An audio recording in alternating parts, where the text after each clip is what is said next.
Sunday Adelaja completes his journalistic studies. The Berlin Wall falls, and communism in the Soviet Union is officially abdicated. Sunday begins to travel, speaking openly about the gospel. Despite the fall of communism, Sunday is still told to leave White Russia because of his Christian activities. They gave me an ultimatum to leave the country of Belarus. Then there was a call from Kiev, Ukraine, that says that they needed a journalist who speaks Russian very well and English very well. And so that was when I went to Ukraine.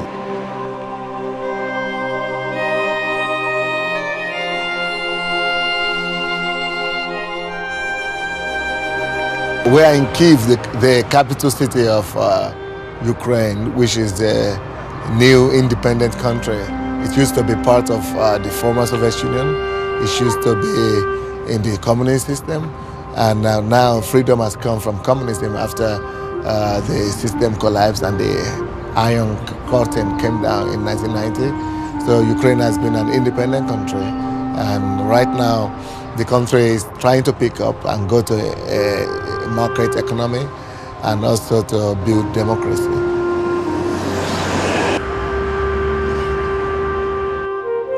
It's about the fourth or the fifth largest country in Europe with about 50 million population.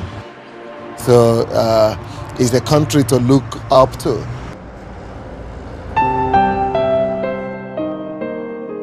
I met him when he just left Belarus and when he just moved to the Ukraine. And in Ukraine then, it was very unpopular. It was just starting. It was not very established. He was having a television program. And when he proposed to me and when we decided to get married, then it was at the stage when God was telling him to start the Bible studies and when God was giving him the vision to start a church. Give you adoration.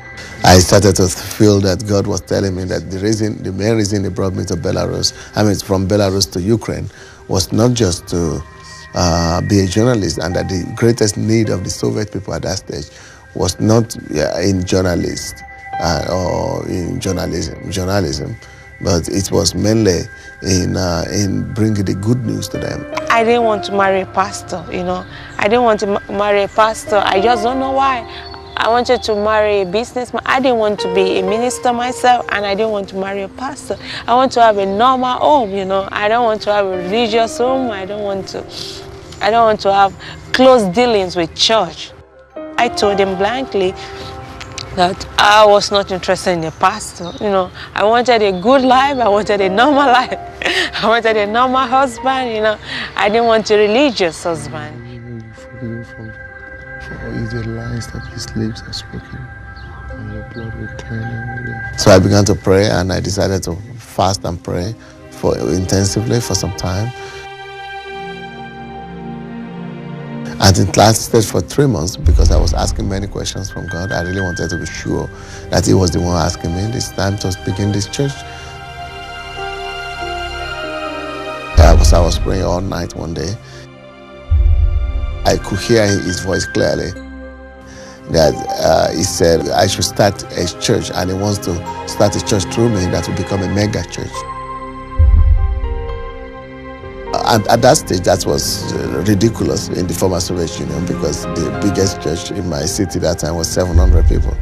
So, and God was talking to me about a church of 10,000 and above. And so I took faith to believe it. The secondary assignment was to raise up young men and women who could be trained and sent out as missionaries to the countries where the former Soviet Union used to send armament and weapons of mass destruction. That now God wants to turn it, and these people, these Soviet Russian people, into people who bring hope and good news. Спасибо. I knew that I needed to begin to do something, but it now became a question of strategy, how to begin to do it.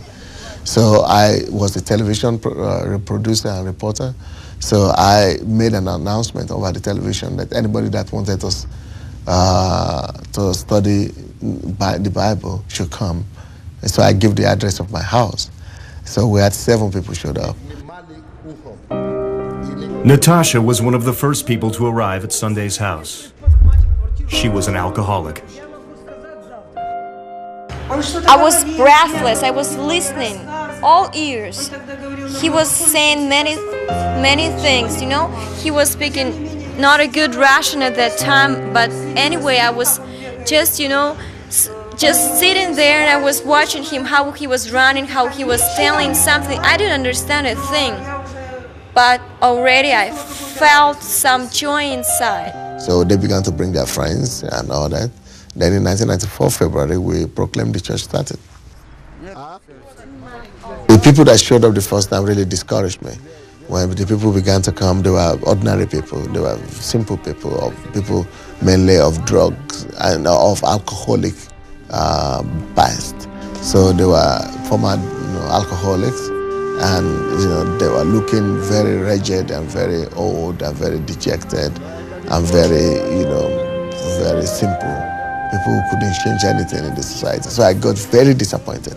And I said, my God, you said people will come. I thought normal people would come. I thought teachers would come, or students would come, or doctors would come, or just normal people would come. And personally, I never noticed alcoholics in the street. I never knew they were there, or drug addicts. I never noticed them. But here they were coming to me, and I didn't know what to do with them. God pointed me to read from Mark 12:37. The last part of it said in the Amplified that the poor people, or the simple people, the ordinary people, they felt good with Jesus. Jesus made them, the atmosphere of the presence of Jesus made them to feel good. And so that really ministered to my heart so deeply. I felt God was telling me that if you can make them to feel good, if you can make the ordinary people, if you can be like Jesus, make the down and outs and the outcasts and the unlovables to be loved and welcomed in the church and to feel good around you. If I can trust you with them, just like I will take care of them, if you can really take care of them, then you will see that I will be able to trust you with the elite, with the rich, with the powerful of the society. But if I cannot trust you with the rich and with the powerful, with the elite, if you will not be trusted with the down and outs and cast outs and ordinary people.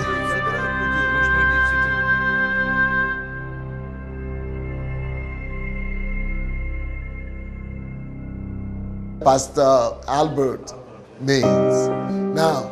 As people started coming to Sunday's meetings, opposition was soon to rise. The government, the Orthodox Church, and the media began to criticize this church. We had a lot of publications, some TV programs, some publications, some articles in the newspaper. And what did they say? Saying bad things, like he plans to become the president of the country, that is destroying the tradition, is destroying the youth, that is making money out of the church, that is dealing with drug, that he sells alcohol, a lot of rubbish. But you can't explain to everybody that it's not true, So you need God, to vindicate you. I was afraid that there might be physical hurt on him. I was afraid that some people might attack him, because we also had, like aggression that will kill you, something like that.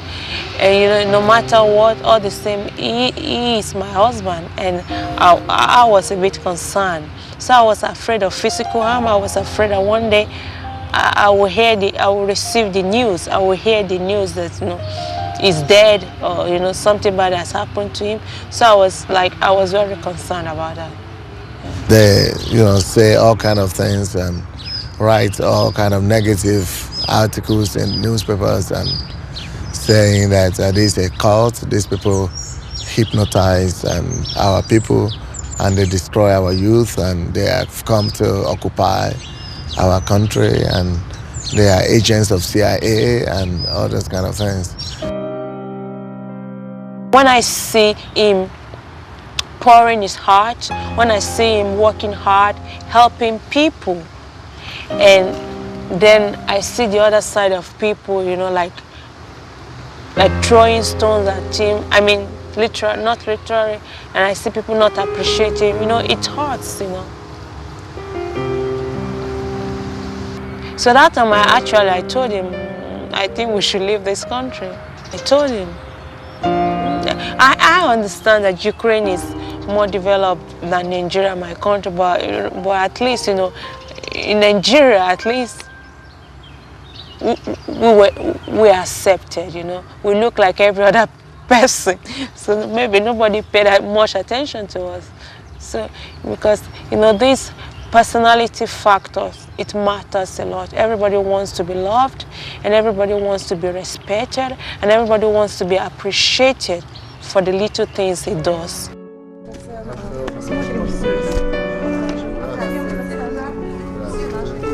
In spite of all the opposition suffered by Sunday and his wife, they decide not to return to Nigeria, but to remain in the Ukraine. Their decision to stay is not in vain. The church begins to grow, and several projects are launched. Sunday helps homeless people find a new place in society. He pays a visit to one of his first projects, a rehabilitation center for the drug and alcohol addicted.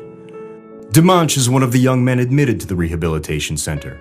He was previously admitted to several other clinics.